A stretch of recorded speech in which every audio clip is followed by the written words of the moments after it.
Section 3, Chapter 1. He did not know where he was. Presumably he was in the Ministry of Love, but there was no way of making certain. He was in a high-ceilinged, windowless cell with walls of glittering white porcelain. Concealed lamps flooded it with cold light, and there was a low, steady humming sound which he supposed had something to do with the air supply. A bench, or shelf, just wide enough to sit on, ran round the wall, broken only by the door, and, at the end opposite the door, a lavatory pan with no wooden seat. There were 4 telescreens, one in each wall. There was a dull aching in his belly. It had been there ever since they had bundled him into the closed van and driven him away. But he was also hungry, with a gnawing, unwholesome kind of hunger. It might be 24 hours since he had eaten. It might be 36. He still did not know, probably never would know, whether it had been morning or evening when they arrested him. Since he was arrested, he had not been fed. He sat as still as he could on the narrow bench, with his hands crossed on his knee. He had already learned to sit still. If you made unexpected movements, they yelled at you from the telescreen. But the craving for food was growing upon him. What he longed for above all was a piece of bread. He had an idea that there were a few breadcrumbs in the pocket of his overalls. It was even possible, he thought this because from time to time something seemed to tickle his leg, that there might be a sizable bit of crust there. In the end, the temptation to find out overcame his fear. He slipped a hand into his pocket. "Smith!" yelled a voice from the telescreen. 6079 Smith W. Hands out of pockets in the cell. He sat still again, his hands crossed on his knee. Before being brought here, he had been taken to another place, which must have been an ordinary prison or a temporary lockup used by the patrols. He did not know how long he had been there. Some hours, at any rate. With no clocks and no daylight, it was hard to gauge the time. It was a noisy, evil-smelling place. They had put him into a cell similar to the one he was in now, but filthily dirty and at all times crowded by 10 or 15 people.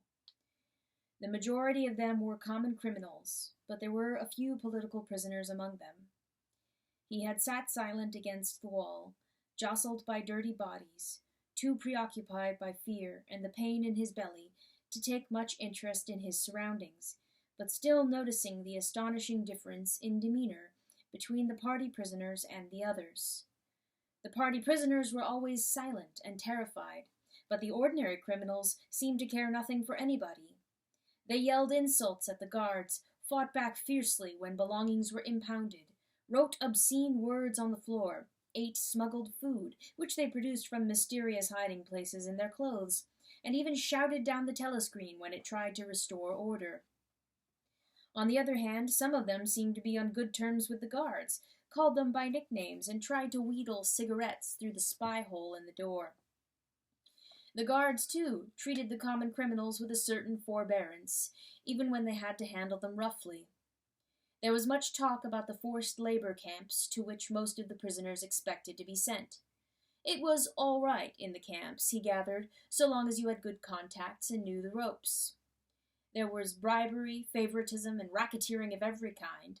There were homosexuality and prostitution. There was even illicit alcohol distilled from potatoes. The positions of trust were given only to the common criminals, especially the gangsters and the murderers, who formed a sort of aristocracy. All the dirty jobs were done by the politicals. There was a constant come and go of prisoners of every description. Drug peddlers, thieves, bandits, black marketeers, drunks, prostitutes. Some of the drunks were so violent that the other prisoners had to combine to suppress them.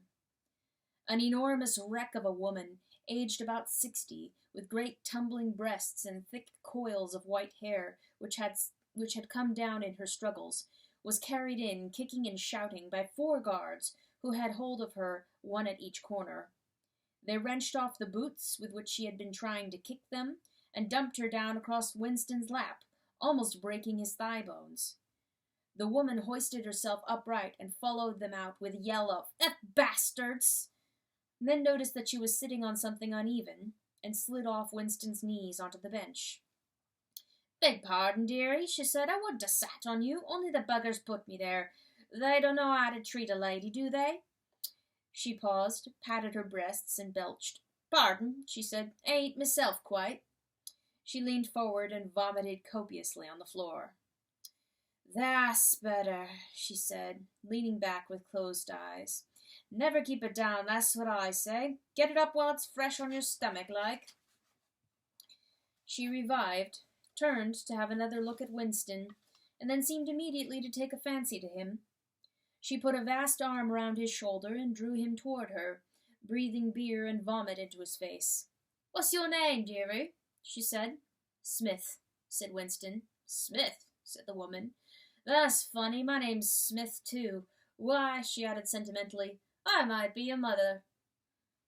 She might, thought Winston, be his mother. She was about the right age and physique, and it was probable that people changed somewhat after 20 years in a forced labor camp.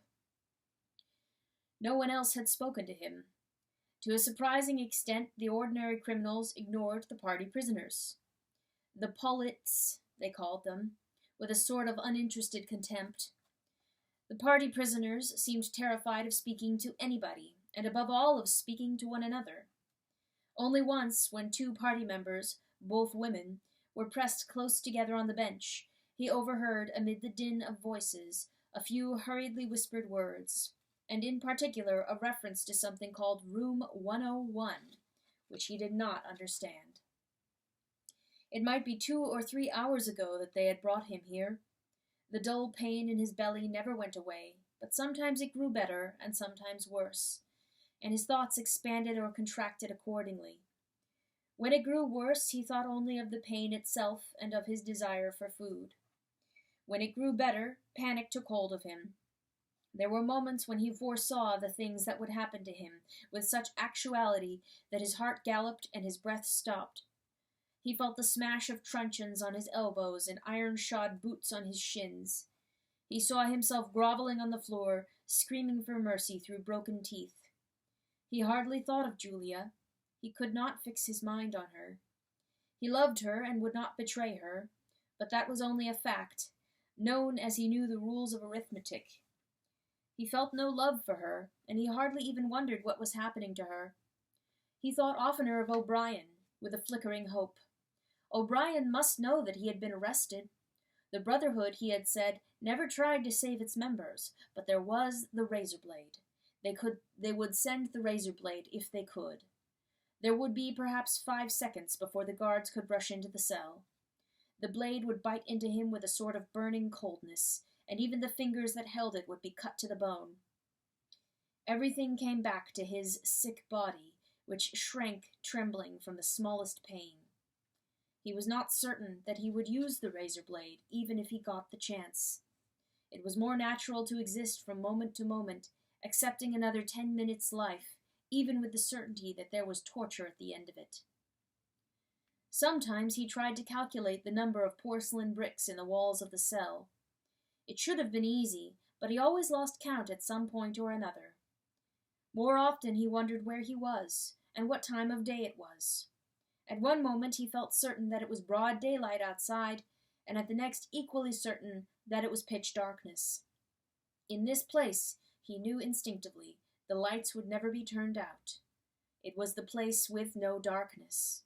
He saw now why O'Brien had seemed to recognize the illusion. In the Ministry of Love there were no windows. His cell might be at the heart of the building or against its outer wall. It might be 10 floors below ground or 30 above it. He moved himself mentally from place to place, and tried to determine by the feeling of his body whether he was perched high in the air or buried deep underground. There was a sound of marching boots outside. The steel door opened with a clang. A young officer, a trim, black-uniformed figure who seemed to glitter all over with polished leather, and whose pale, straight-featured face was like a wax mask, stepped smartly through the doorway. He motioned to the guards outside to bring in the prisoner they were leading. The poet Ampleforth shambled into the cell. The door clanged shut again. Ampleforth made one or two uncertain movements from side to side, as though having some idea that there was another door to go out of, and then began to wander up and down the cell. He had not yet noticed Winston's presence. His troubled eyes were gazing at the wall about a meter above the level of Winston's head. He was shoeless. Large, dirty toes were sticking out of the holes in his socks. He was also several days away from a shave. A scrubby beard covered his face to the cheekbones, giving him an air of ruffianism that went oddly with his large, weak frame and nervous movements. Winston roused himself a little from his lethargy. He must speak to Ampleforth, and risk the yell from the telescreen. It was even conceivable that Ampleforth was the bearer of the razor blade. "Ampleforth," he said. There was no yell from the telescreen. Ampleforth paused, mildly startled. His eyes focused themselves slowly on Winston. "Ah, Smith," he said. "You too? What are you in for?" "To tell you the truth," he sat down awkwardly on the bench opposite Winston. "There is only one offense, is there not?" he said. "And have you committed it?" "Apparently I have." He put a hand to his forehead and pressed his temples for a moment as though trying to remember something. "These things happen," he began vaguely. "I have been able to recall one instance, a possible instance. It was an indiscretion, undoubtedly. We were producing a definitive edition of the poems of Kipling. I allowed the word God to remain at the end of a line. I could not help it," he added, almost indignantly, raising his face to look at Winston. "It was impossible to change the line. The rhyme was rod. Do you realize there are only 12 rhymes to rod in the entire language? For days I had racked my brains. There was no other rhyme." The expression on his face changed. The annoyance passed out of it, and for a moment he looked almost pleased.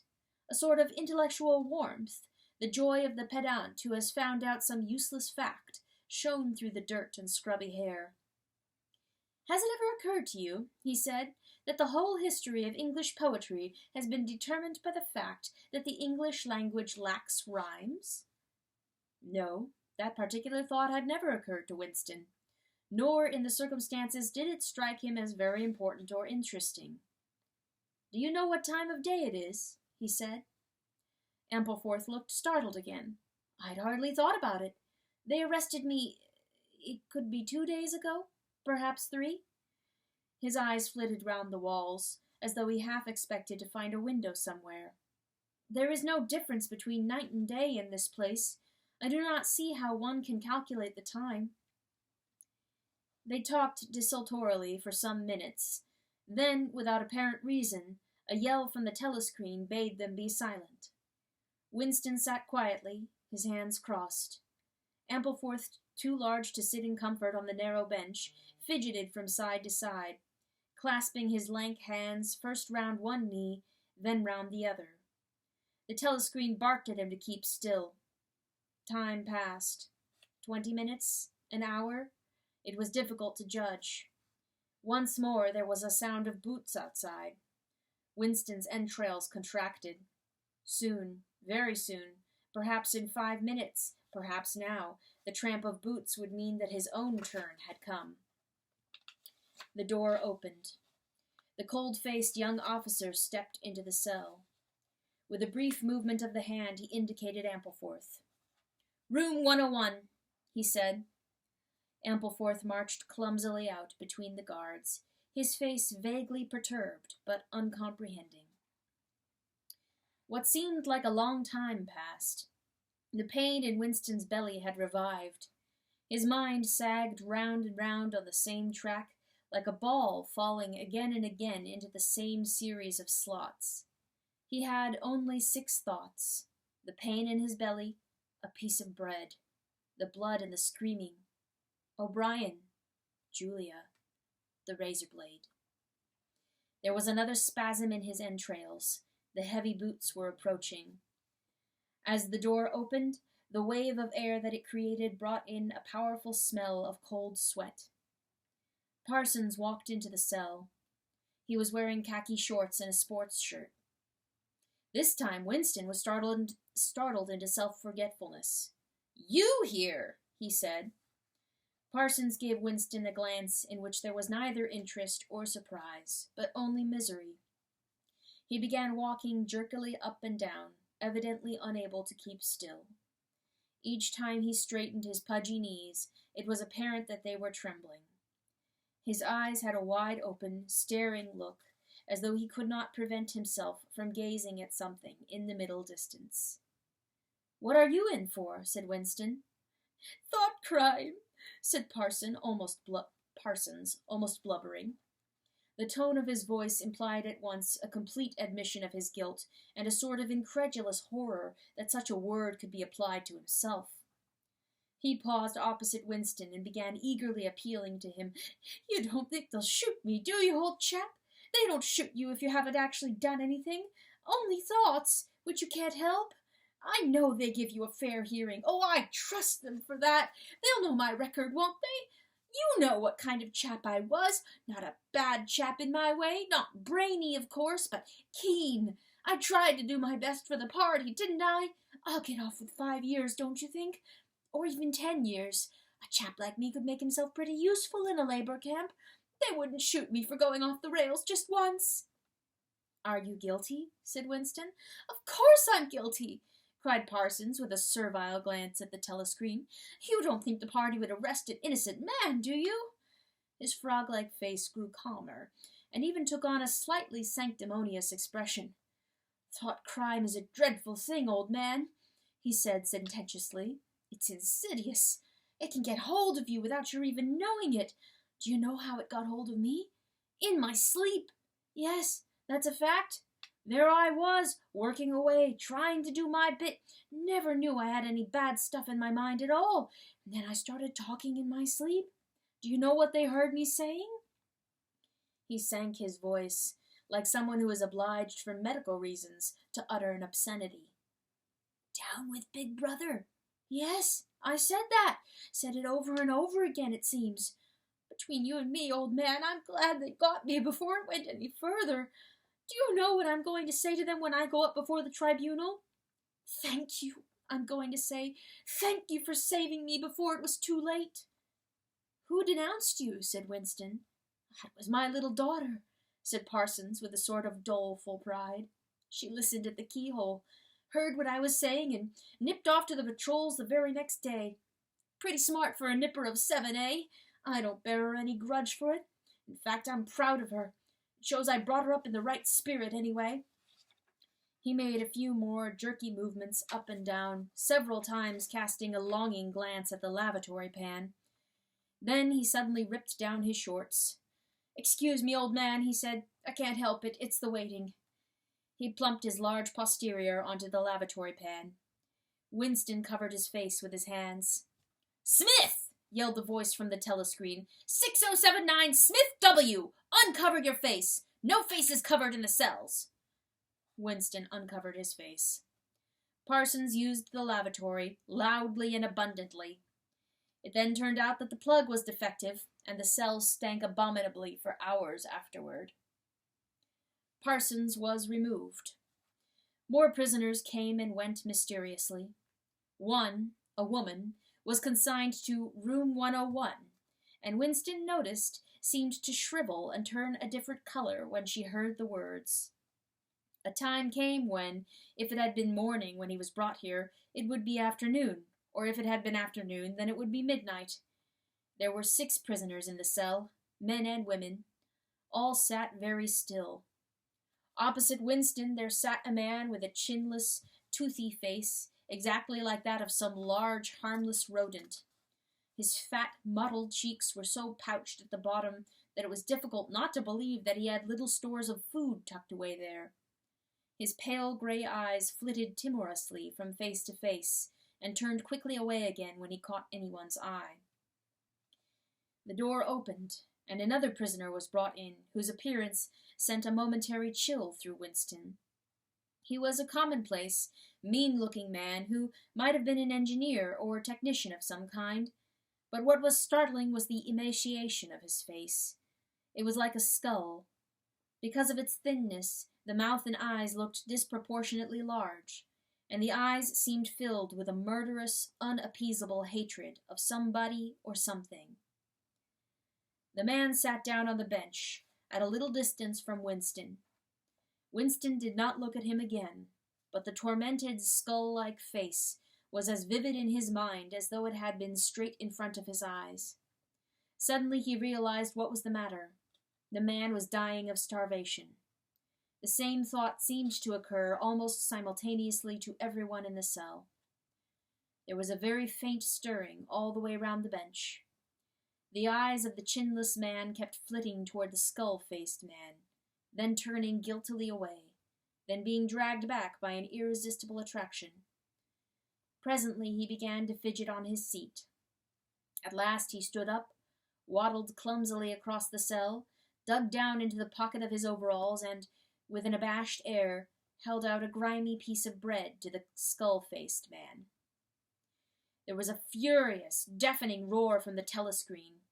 The chinless man jumped in his tracks. The skull-faced man had quickly thrust his hands behind his back, as though demonstrating to all the world that he refused the gift. "Bumstead!" roared the voice. 2713 Bumstead J! Let fall that piece of bread! The chinless man dropped the piece of bread on the floor. "Remain standing where you are," said the voice. "Face the door, make no movement." The chinless man obeyed. His large, pouchy cheeks were quivering uncontrollably. The door clanged open. As the young officer entered and stepped aside, there emerged from behind him a short, stumpy guard with enormous arms and shoulders. He took his stand opposite the chinless man, and then, at a signal from the officer, let free a frightful blow, with all the weight of his body behind it, full in the chinless man's mouth. The force of it seemed almost to knock him clear of the floor. His body was flung across the cell and fetched up against the base of the lavatory seat. For a moment he lay as though stunned, with dark blood oozing from his mouth and nose. A very faint whimpering, or squeaking, which seemed unconscious, came out of him. Then he rolled over and raised himself unsteadily on hands and knees. Amid a stream of blood and saliva, the two halves of a dental plate fell out of his mouth. The prisoners sat very still, their hands crossed on their knees. The chinless man climbed back into his place. Down one side of his face, the flesh was darkening. His mouth had swollen into a shapeless, cherry-colored mass with a black hole in the middle of it. From time to time, a little blood dripped onto the breast of his overalls. His gray eyes still flitted from face to face, more guiltily than ever, as though he were trying to discover how much the others despised him for his humiliation. The door opened. With a small gesture, the officer indicated the skull-faced man. "Room 101, he said. There was a gasp and a flurry at Winston's side. The man had actually flung himself on his knees on the floor, with his hands clasped together. "Comrade! Officer!" he cried. "You don't have to take me to that place. Haven't I told you everything already? What else is it you want to know? There's nothing I wouldn't confess. Nothing! Just tell me what it is, and I'll confess it straight off. Write it down, and I'll sign it. Anything! Not room 101. "Room 101, said the officer. The man's face, already very pale, turned a color Winston would not have believed possible. It was definitely, unmistakably a shade of green. "Do anything to me!" he yelled. "You've been starving me for weeks. Finish it off and let me die. Shoot me! Hang me! Sentence me to 25 years! Is there somebody else you want me to give away? Just say who it is, and I'll tell you anything you want. I don't care who it is or what you do to them. I've got a wife and 3 children. The biggest of them isn't 6 years old. You could take the whole lot of them and cut their throats in front of my eyes, and I'll stand by and watch it, but not room 101. "Room 101, said the officer. The man looked frantically round at the other prisoners, as though with some idea that he could put another victim in his own place. His eyes settled on the smashed face of the chinless man. He flung out a lean arm. "That's the one you ought to be taking. Not me," he shouted. "You didn't hear what he was saying after they bashed his face. Give me a chance and I'll tell you every word of it. He's the one that's against the party, not me." The guards stepped forward. The man's voice rose to a shriek. "You didn't hear him!" he repeated. "Something went wrong with the telescreen. He's the one you want. Take him, not me!" The two sturdy guards had stooped to take him by the arms. But just at this moment he flung himself across the floor of the cell and grabbed one of the iron legs that supported the bench. He had set up a wordless howling like an animal. The guards took hold of him to wrench him loose, but he clung on with astonishing strength. For perhaps 20 seconds they were hauling at him. The prisoners sat quiet, their hands crossed on their knees, looking straight in front of them. The howling stopped. The man had no breath left for anything except hanging on. Then there was a different kind of cry. A kick from a guard's boot had broken the fingers of one of his hands. They dragged him to his feet. "Room 101, said the officer. The man was led out, walking unsteadily, with head sunken, nursing his crushed hand, all the fight gone out of him. A long time passed. If it had been midnight when the skull-faced man was taken away, it was morning. If morning, it was afternoon. Winston was alone, and had been alone for hours. The pain of sitting on the narrow bench was such that often he got up and walked about, unreproved by the telescreen. The piece of bread still lay where the chinless man had dropped it.